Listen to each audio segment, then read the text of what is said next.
Chapter 1. A Beautiful Wife.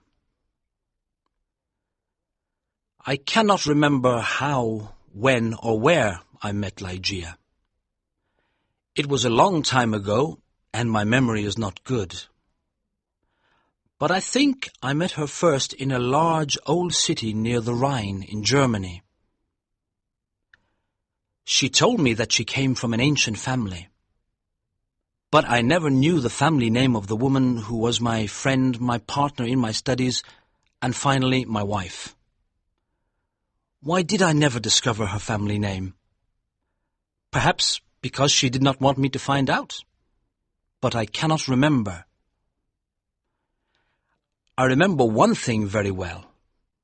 Ligeia was tall and slim. Later, at the end, she became very thin. How can I describe her quiet, aristocratic movements or the strange softness of her footsteps?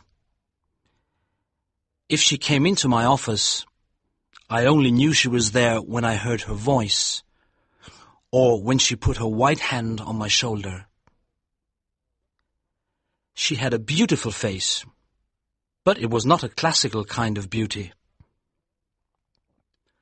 There was something strange about it. I have often tried to understand it. Was it her pure white skin or her thick black hair? I looked at her long, delicate nose many times. It was perfect. I looked at her sweet mouth. How soft and red it was. And when she smiled, her teeth were white. Then I looked into her eyes. They were much bigger than normal eyes. Sometimes, when she was excited, they looked like a deer's eyes. They were black, with long black eyelashes and black eyebrows. But as I looked into them, I realized that they had a strange expression. I thought about it for many hours, sometimes all night. What was the expression in those eyes? I wanted to know. Many times I thought I almost had the answer, but then it was gone. Ligeia was very determined. She was always calm and quiet, but her determination showed in her eyes. It shone like a terrible energy, and sometimes it frightened me. Ligeia was very clever. She was excellent at Latin and Greek, and she knew many other languages perfectly. She never made a mistake. She was also a student of science and mathematics. When we were first married, I often asked her for help with my studies, and we worked together. But after she died, I was alone. Without her, I was like a child in the dark. When she first became ill, she did not come to help me as often as before. She lost weight, and her skin became pale and transparent. When I saw that she was dying, I felt desperate. Ligeia resisted death with all her energy. She was determined to live. I watched in agony as she fought for life. I knew she loved me, but I only understood how much she loved me now that she was dying. She held my hands and said that she was devoted to me. I cannot talk about it now, but let me say that her love for me was part of her determination to live.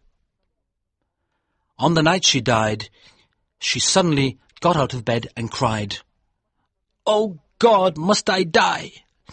Must I lose my fight with death? No, I can't die like this."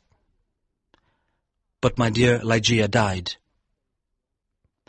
I was so sad I could not stay in the old city by the Rhine. For a few months I travelled around, then I bought an old abbey in an isolated part of England. This dark, sad place expressed my feelings of loneliness, but I decorated it with beautifully coloured curtains, carpets and ornaments. I said to myself, perhaps the bright colours will make me feel happier. Unfortunately, they did not. I began to drink too much. but I do not want to speak about that time of my life. I will only say that one day I married Lady Rowena Trevanion of Tremaine. My new wife had blonde hair and blue eyes. She was very different from my first wife, but how could I ever forget Ligeia? Chapter 2. A Fight with Death. I took Lady Rowena back to a room high up in the tower of the Abbey, where we lived for the first month of our marriage. The room was very large, with an enormous window made of glass from Venice. The ceiling was high, like a church, and in the centre there was a big gold chandelier. There were sofas from the east and an Indian bed. On the walls were long tapestries, like carpets, with designs made of gold. The tapestries moved every time the wind blew. My wife was afraid of me because I was often sad and depressed.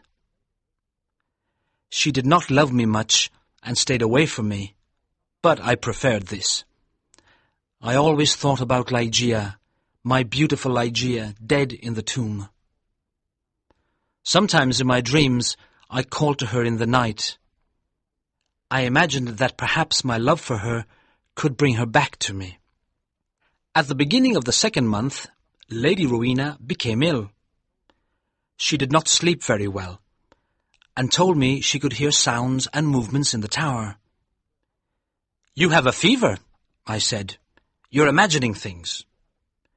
She got better, but then she went back to bed with a second illness, worse than the first. The doctors could not understand it. Again, Rowena began to hear little sounds and movements in the bedroom, and they frightened her. One night, at the end of September, she woke up suddenly. I was sitting on a sofa by her bed.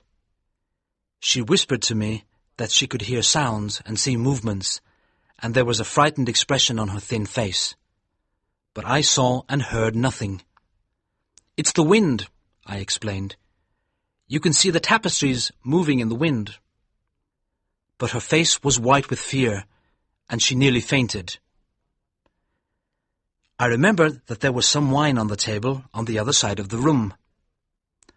As I walked under the light of the chandelier, a strange thing happened. I felt something invisible pass me, and on the carpet I saw a shadow, almost the shadow of a shadow. I decided to say nothing to Rowena.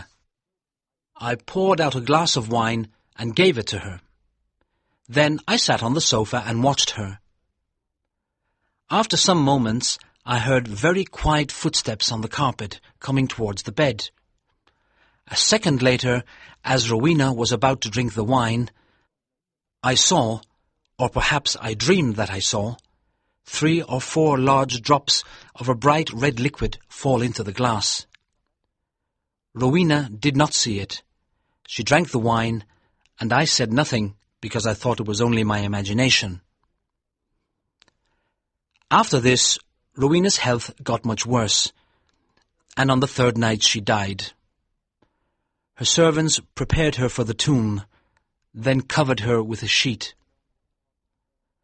The next night I sat alone with her body in the bedroom. Strange forms and shadows moved around me. I looked nervously into the dark corners at the moving tapestries, and I felt frightened. Then I looked at the carpet under the chandelier. There was no shadow there, and I felt better. When I looked at Rowena on the bed, sad memories of Ligeia, the only woman I ever loved, came back to me. It was perhaps around midnight when I heard a sound. It was quiet but clear, and it woke me from my dreams.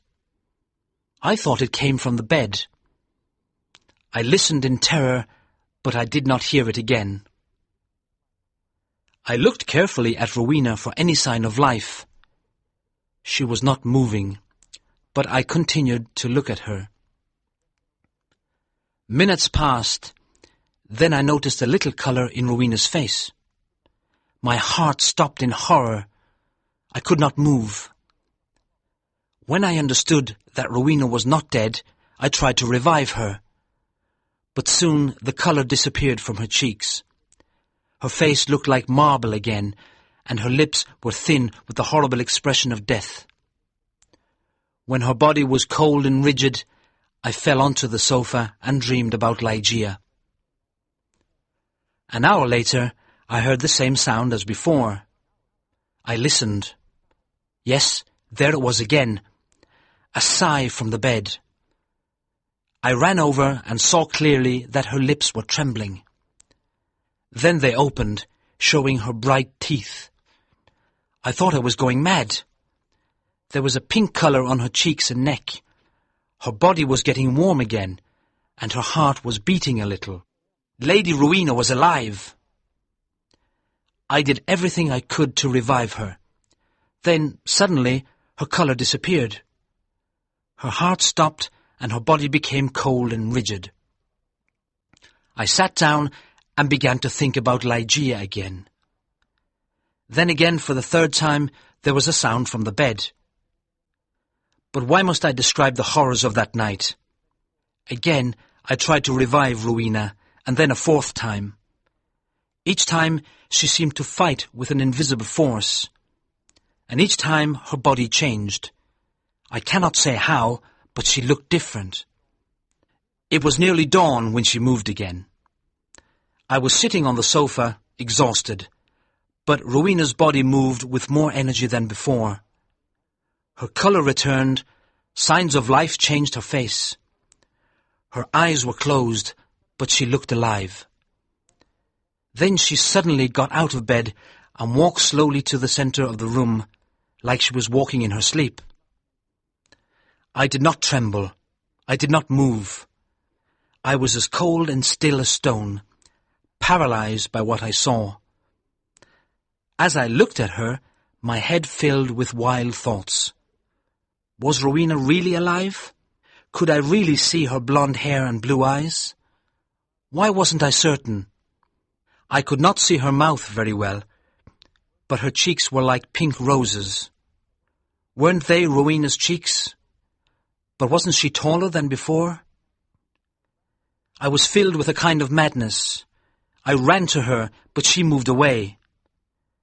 Then I saw her long hair moving in the wind. It was blacker than the black of midnight. And now, slowly, her eyes opened. I shouted like a madman, "These are the black eyes of my lost love, the eyes of Ligeia."